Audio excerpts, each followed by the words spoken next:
নমস্কার, আমি জ্যোতিষী শ্রী গৌর ভট্টাচার্য। হ্যাঁ, থাম্বনেলটা ঠিকই পড়েছেন যে বৃষ রাশির জাতক বা জাতিকাদের জন্য এই নভেম্বর মাস কেমন যাবে। এই নভেম্বর 2025 বৃষ রাশির জীবনে কী এমন পরিবর্তন ঘটবে, এতগুলো গ্রহের যে রাশি পরিবর্তন হলো সেই রাশি পরিবর্তন সাপেক্ষে আপনার জীবনে কী ইম্প্যাক্ট ফেলবে। প্রথম বলবো, রাশি থেকে একাদশ স্থানে শনি, রাশি থেকে দশম স্থানে চন্দ্র রাহু, রাশি থেকে বুধ এবং মঙ্গল হচ্ছে সপ্তমে এবং ষষ্ঠে এসছে রবি, পঞ্চমে শুক্র, চতুর্থে কেতু, তৃতীয় বৃহস্পতি। এই হচ্ছে গ্রহ স্ট্রাকচার। এই গ্রহগত পজিশন কী এমন আপনার জীবনে ইম্প্যাক্ট ফেলবে জানতে হলে ভিডিওর শেষ পর্যন্ত অবশ্যই আপনাকে মনোযোগ সহকারে শুনতে হবে। এবং আপনি কোথা থেকে ভিডিওটা দেখছেন অবশ্যই আপনার এরিয়া বা লোকেশনের নামটা একটু লিখে দিয়ে যান। এবং চ্যানেলটা যদি আমার এখনও সাবস্ক্রাইব না করে থাকেন অবশ্যই দয়া করে রিকোয়েস্ট করবো চ্যানেলটা একটু সাবস্ক্রাইব করে দিন। আপনারা এই লাইক, কমেন্ট এবং সাবস্ক্রাইবে নতুন নতুন ভিডিও বানানোর জন্য আর উৎসাহগুলো প্রচণ্ড বেড়ে যায়। আর আমি জ্যোতিষী শ্রী গৌর ভট্টাচার্য, আমার চেম্বার হলো সারা ভারতবর্ষে একটাই চেম্বার। প্রত্যেক দিন আমি একই জায়গায় বসি, প্রতাপবাগান 6 নম্বর সরণি, বাঁকুড়া। যারা আসতে চাইছেন দেখুন উপরে নাম্বার দেখা যাচ্ছে, সেই নাম্বারে যোগাযোগ করে আসুন। যারা অনেক দূরে থাকেন, যাদের পক্ষে আসা সম্ভব নয়, আসতে পারছেন না, তাদের জন্য তো অনলাইন কনসালটেন্সি আছে। তারা অনলাইনে আমার সঙ্গে কথা বলতে পারবেন। 1:1 আপনার সঙ্গে আমার কথা হবে সরাসরি ফোনে। আপনি জানতে পারবেন অডিও কল বা ভিডিও কল, আপনার যেটা কমফোর্টেবল মনে হবে আপনি আমার সঙ্গে কথা বলতে পারবেন। আর প্রথমেই বলবো, অনলাইন জানতে হলে আপনার নাম, জন্ম তারিখ, জন্ম সময়, জন্মস্থান এই তথ্যগুলো আমাকে দিন। এরপরে আমি বলবো আপনি শুনুন, আপনি মিলিয়ে দেখুন যে আপনার তথ্যগুলো আমি ঠিক বলতে পারলাম কি না। নিজের প্রবলেমের কথাগুলো আগে নিজে থেকে বলবেন না। প্রথমে বলবো আমরা অতীত জীবনের কথাগুলো আগে বলবো, তারপরে বলবো বর্তমান জীবনের কথা, তারপরে আসবে ভবিষ্যৎবাণী। এইভাবে প্রেডিকশান করতে ভালোবাসি। এইভাবে প্রেডিকশান করতে আপনার মজা লাগবে বা শুনতেও আপনার মজা লাগবে। জানতে পারবেন আপনি যে আপনার কোথায় ভুল বা কোথায় ভুল ত্রুটি ছিল বা কোথায় একটা সমস্যা কমপ্লিকেশন ছিল। সেইগুলোর প্রত্যেকটা বিষয়ে চুলচেরা বিচার করে বিশ্লেষণ করে আলোচনা করব। আর আমার সম্বন্ধে জানতে হলে আপনি গুগলে গিয়ে লিখুন অ্যাস্ট্রোলজার গৌর ভট্টাচার্য। অ্যাস্ট্রোলজার গৌর ভট্টাচার্য গুগলে গিয়ে লিখুন, সেখানে আমার সম্বন্ধে তথ্য আপনারা জানতে পারবেন, আরও শেয়ার করতে পারবেন। অথবা আমার যে ওয়েবসাইট আছে www.astrogour.com, এই ওয়েবসাইট থেকে আমরা রত্ন পারচেস করতে পারেন। প্রত্যেকটা রত্ন অরিজিনাল এবং টেস্টিং এবং সার্টিফিকেটযুক্ত। প্রত্যেকটা রত্ন আমি নিজে হাতে দেখে আপনার সরবরাহ করি। যদি মনে হয় সেখান থেকে কিনতে পারেন। বৃষ রাশির সাপেক্ষে প্রথমে বলবো শরীর স্বাস্থ্য, হেলথ নিয়ে। শরীর স্বাস্থ্য মোটের উপর কিন্তু ভালো যাবে। শরীর স্বাস্থ্য নিয়ে এত ভাবনা চিন্তার বিষয় কিছু নয়। যাদের বিশেষ করে স্কিন ডিজিজ নিয়ে কোনো সমস্যা ছিল, কোনো চর্মরোগ নিয়ে কোনো সমস্যা ছিল, তাদের কিন্তু একটু কমপ্লিকেশান বাড়তে পারে। বাকি সব ওভারঅল যথেষ্ট ভালো। কর্মজীবনে আপনাকে বহুদিন থেকে অবহেলিত, অবাঞ্ছিত বা কোনোভাবে আপনাকে বারবার ধরে ইগনোর করছিল, পাত্তা দিচ্ছিল না। আপনি যেখানে চাকরিস্থলে আপনাকে কোনো মান সম্মান দিচ্ছিল না, গুরুত্ব দিচ্ছিল না কাজের জায়গাতে, সেই জায়গাতে হঠাৎ করে আপনার মান, যশ, নেম, ফেম বাড়তে শুরু করবে।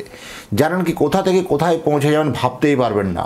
হঠাৎ করে মান, যশ সেখানে ফিরে পাওয়া বা আপনাকে পাত্তা বা গুরুত্ব দিতে শুরু করবে। অফিসে আপনি সব থেকে একটা কোনো আপনার কথা কোনো ভ্যালু কোনো দিচ্ছিল না, এরকম ধরনের একটা সমস্যা। তার জন্য মানসিক হতাশা, মানসিক ডিপ্রেশনে ভুগছিলেন। এবার থেকে কিন্তু আপনার যথেষ্ট সেই জায়গাটা, ডিপ্রেশনটা কাটতে চলেছে। মার্কেটিং যারা কাজ করেন, বিশেষ করে কাজের সাফল্য মিলছিল না, সেই বারবার টেনশন, বারবার ডিপ্রেশন, প্রত্যেক দিন আপনি বোকা খাচ্ছেন।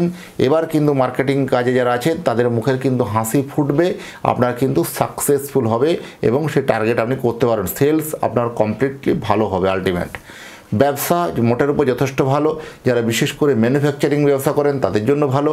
খাদ্যদ্রব্যের ব্যবসা যারা ব্যবসা করেন, খাবার জিনিসের কোনো ব্যবসা করেন, বস্ত্র ব্যবসা করেন, তাদের জন্য যথেষ্ট ভালো হবে। কাপড় জামা ব্যবসা ভালো। যারা অনলাইন রিলেটেড কোনো ব্যবসা করেন বা যারা ডিজিটালি কোনো ব্যবসা করেন তাদের জন্য যথেষ্ট ভালো হবে। যারা বিভিন্ন ক্ষেত্রে ধরুন কোনো ডিজিটালি ব্যবসা, যেমন ইউটিউব হতে পারে, ফেসবুক হতে পারে, যারা রিলস বা ব্লগস এই সকল বানিয়ে যারা ইনকাম করেন, ডিজিটালিভাবে ইনকাম করেন, তাদের ক্ষেত্রেও কিন্তু এখানে যথেষ্ট একটা ভালো পজিটিভ সাইন লক্ষ্য করা যায়, ভালো হবে। এবং বিশেষ করে যারা কোনো ম্যানুফ্যাকচারিং ইউনিট যেমন হলো, কলকারখানা যেমন হলো, তার সঙ্গে সঙ্গে লোহা জাতীয় ব্যবসা, গাড়ি ব্যবসা যারা করেন তাদের জন্য এই সময় ভালো হবে। যারা কোনো বাড়ি তৈরি সরঞ্জাম বা কোনো সিভিল কন্ট্রাক্টর, যারা বিভিন্ন কোনো কন্ট্রাক্ট নিয়ে কাজ করেন, বিভিন্ন রোড কন্ট্রাক্টর, তাদের জন্য এই সময় কিন্তু অত্যন্ত শুভ দিক। কারণ রোড কন্ট্রাক্টরদের ক্ষেত্রে বিশেষ করে অনেক দিন থেকে আপনি কাজ করেছেন, সেই কাজের টাকা প্রচুর দিন থেকে আটকে ছিল, সেই কাজের টাকা কোনো মতে পাচ্ছিলেন না, বা আপনি কোনো কন্ট্রাকচুয়াল কোনো কাজ জব করেছেন, সেই কাজটা আপনি একদম কমপ্লিট করে সাবমিট করেছেন, বিল সাবমিট করে তবুও আপনি বিল পাননি। এবার কিন্তু সেই টাকা হঠাৎ করে একটা টাকা কিন্তু আসার সম্ভাবনা বেশি। এবার হঠাৎ করে সেই টাকা রিলিজ হবে, আপনি ভাবতে পারেন না যে এত তাড়াতাড়ির মধ্যে টাকাটা চলে আসবে। টাকাটা কিন্তু আপনার এবারে হঠাৎ করে ফাটকা একটা লাভ আপনার কিন্তু হবে। এটা কিন্তু ফিনান্সিয়ালি হবে অনেকটা চিন্তামুক্ত কিন্তু অনেকটা করবে। যারা বিবাহ নিয়ে চিন্তিত বা বিবাহ নিয়ে বারবার সমস্যার মধ্যে কমপ্লিকেশন আটকে ছিল, কোথাও একটা এজের পার্থক্য, কোথাও একটা এজের ডিফারেন্স হতে পারে, এরকম একটু বিয়ের এজের ব্যবধানটা একটু বেশি দেখা যেতে পারে, এরকম ধরনের একটা বিয়ে ফাইনাল হবে। বা কোথাও একটা অসমবর্ণ বিবাহ, হয়তো বর্ণের সঙ্গে মিল হচ্ছে না, আপনার জাতির সঙ্গে মিল হচ্ছে না, আপনার কাস্টের সঙ্গে মিল হচ্ছে না, তাই একটা কোথাও একটা কমপ্লিকেশন, কোথাও একটা সমস্যা লেগে থাকবে। তবে এই বিবাহ ফাইনাল করার আগে জোটক বিচার করে কিন্তু বিয়ে করা উচিত। কোথাও জোটক বিচার না করার জন্য কোথাও একটা ভুল ইনফরমেশনে বিয়ে হয়ে যাওয়া বা ভুল ইনফরমেশনে বিয়ে একটা সমস্যা, বিয়ের জায়গাটা ঠিকঠাক হয়ে যাওয়া, এটা কিন্তু সারা লাইফের জন্য আপনার জন্য কিন্তু একটা সমস্যা তৈরি করে আনতে পারে। তাই বিবাহ করার পূর্বে অবশ্যই দুটি জন্মছককে জোটক বিচার করে কিন্তু বিয়ে করা উচিত। যে জেনে নিন যে এই মেয়েটির সঙ্গে ছেলে বা এই ছেলেটির সঙ্গে বিয়ে করলে আগামী দিনটা আপনার সুখের হবে কি হবে না, সেটা কিন্তু বিফোর ম্যারেজ জোটক বিচার করলেই সেটা বলে দেওয়া যায়। এবং তারও ফ্রিকোয়েন্সি আছে, যদি কোনো কারণে আপনি ধরুন মনের মানুষকে বিয়ে করতে চাইছেন, আগে তো জেনে নিন অ্যাটলিস্ট যে ওই আপনার ব্যক্তিটি বা ওই ব্যক্তিটি আপনার মনের মানুষ চিরকাল থাকবে কি না, কোথাও একটা প্রশ্নচিহ্ন থাকছে কি না, এগুলো কিন্তু জেনে বুঝে বিয়ে করাটা উচিত। আর না হলে কি হয়, এখন দেখবেন দিনে দিনে প্রচুর ডিভোর্সের সংখ্যা প্রচুর বাড়ছে। তার জন্য মূল পরিণাম হচ্ছে হয়তো জোটক বিচার করছে না। তাই জোটক বিচার কোথাও চুলচেরা বিচার করতে হবে, তবেই কিন্তু সেখানে কিন্তু অনেকাংশ হারে কিন্তু কমিয়ে দেওয়া সম্ভব বা কমিয়ে দেওয়া যায়। প্রেমের জায়গা কিন্তু বলবো যথেষ্ট কিন্তু ভালো খবর বলবো। এতদিন থেকে প্রেমটা আপনার ঝুঁকে যাচ্ছিল, প্রেমটা এতদিন থেকে ঝুঁকে যাচ্ছিলো, এবার কিন্তু প্রেম আপনার কিন্তু তুঙ্গে যাবে। প্রেম হঠাৎ করে ইমোশনালি ভালোভাবে কানেক্ট হওয়া বা প্রেমের ক্ষেত্রে একটা ভালো আপনাদের সম্পর্ক, একে অপরকে বোঝা, একে অপরের মধ্যে দায়িত্ব সঁপে দেওয়া, যথেষ্ট কিন্তু বিয়ে পর্যন্ত, বিয়ের পিঁড়ি পর্যন্ত পৌঁছাতে পারে। একে অন্যের বাড়িতে কখনোই আমরা রাজি হচ্ছিল না বা রাজি নিয়ে কোনো প্রবলেম হচ্ছিল বিয়ে বাড়ির ক্ষেত্রে থেকে, এবার কিন্তু সে দুই বাড়ি থেকে কিন্তু একটা গ্রিন সিগন্যাল চলে আসবে প্রেমের জন্য। এটাও কিন্তু ওনার জন্য পজিটিভ সাইন। প্রথম হচ্ছে প্রেমের সাকসেসটা তখনই আসে যখন আমরা কেরিয়ারে সফলতা পাই। এই কেরিয়ার যদি সফলতা না পায় না, সেই প্রেমের জায়গাটা সাকসেস আসবে না। হয়তো এই কথাগুলো শুনতে খারাপ লাগবে, কিন্তু কথাটা দেখবেন বাস্তব সত্য। এই জন্য বারবার বলি যে প্রেমের পিছনে না ছুটে আগে নিজের কেরিয়ারের পেছনে ছোটা হোক।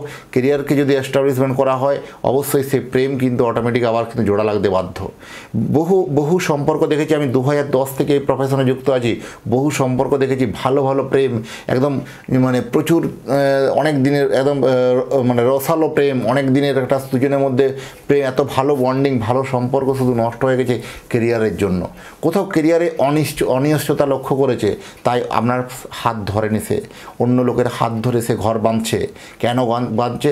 কোথাও আপনাকে একটা ভুল বোঝার চেষ্টা বা কোথাও আপনার উপর একটা দায়িত্বটা পুরোপুরি বিশ্বাস না করার চেষ্টা। তাই সেই দায়িত্ব এবং কর্তব্য পালন করতে গিয়ে আপনাকে নিজের কেরিয়ারটাকে আগে এস্টাবলিশমেন্ট করতে হবে।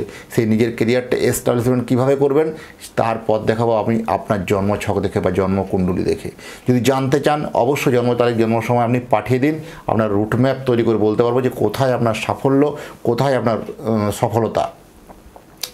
তৃতীয় স্থানে বৃহস্পতি, এটাও কিন্তু একটা চারটিখানি কথা নয়। তৃতীয় স্থান যোগাযোগের স্থান, ভাই বোনের স্থান, সেখানে বৃহস্পতির আবির্ভাব যথেষ্ট আপনার পরিবারবর্গের সঙ্গে সম্পর্কগুলো, বন্ডিংগুলো ভালো চলবে। এতদিন থেকে দুজনের মধ্যে একটু উত্তর মেরু দক্ষিণ মেরুর মতো মুখ বাঁকাবাকি হয়ে চলছিল, যারা পরিবারের মধ্য দিয়ে জীবনযাপন করে, বিশেষ করে হাউস ওয়াইফ যারা আছেন, যারা বিশেষ করে ষাটোর্ধ্ব ব্যক্তি বা সিনিয়র সিটিজেন, অনেক দিন থেকে অবহেলিত অবাঞ্ছিতভাবে আপনাকে জীবনযাপন করছেন, মানসিক হতাশা ডিপ্রেশনের মধ্যে ভুগছিলেন, এবার কিন্তু আপনাকে কোথাও গুরুত্ব দিতে শুরু করবে, আপনার মানযশ ফিরবে, আপনার কথার ভ্যালুটা কিন্তু দেবে।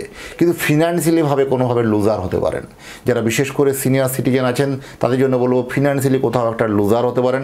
তাই ফিনান্সিয়ালি দিকটা একটু স্ট্রংলিভাবে একটু অ্যাকশন নেওয়া উচিত বা ভালোভাবে দেখা উচিত। লটারি বা ফাটকা থেকে সেভাবেই অর্থপ্রাপ্তি না হলেও মোটামুটি শুভ বলবো, ছোটোখাটো দান হতে পারে, লটারি ফাটকা থেকে দান আসবে। সবথেকে ভালো 3 এবং 6 তারিখে, বেশি 3 থেকে 6 তারিখ, 3 নভেম্বর থেকে 6 নভেম্বর ভেরি ডেঞ্জারাস টাইম বৃষরাশির জন্য। যানবাহনের ক্ষেত্রে একটু বেশি বাড়তি সতর্কতা নেওয়া উচিত, সতর্কতা অবলম্বন করতে হবে। 11 তারিখ থেকে 17 তারিখ খুবই ভালো সময়। এবং শুভ রং হচ্ছে সাদা রং বা আকাশি রং, আর শুভ সংখ্যা হচ্ছে 7 সংখ্যা, 7 সংখ্যা হচ্ছে শুভ সংখ্যা। এটাই ছিল বৃষরাশির অ্যাকচুয়ালি নভেম্বর মাসের ভিডিও। আর এতক্ষণ ধরে যারা ভিডিওটাকে মনোযোগ সহকারে আমার দেখলেন তাদেরকে অসংখ্য অসংখ্য ধন্যবাদ। আর আপনি যদি চান আমার সম্বন্ধে জানতে হলে গুগলে গিয়ে লিখুন অ্যাস্ট্রোলজার গৌর ভট্টাচার্য। চ্যানেলটা যদি এখনও সাবস্ক্রাইব না করে থাকেন দয়া করে রিকোয়েস্ট করবো চ্যানেলটা একটু সাবস্ক্রাইব করে দিন।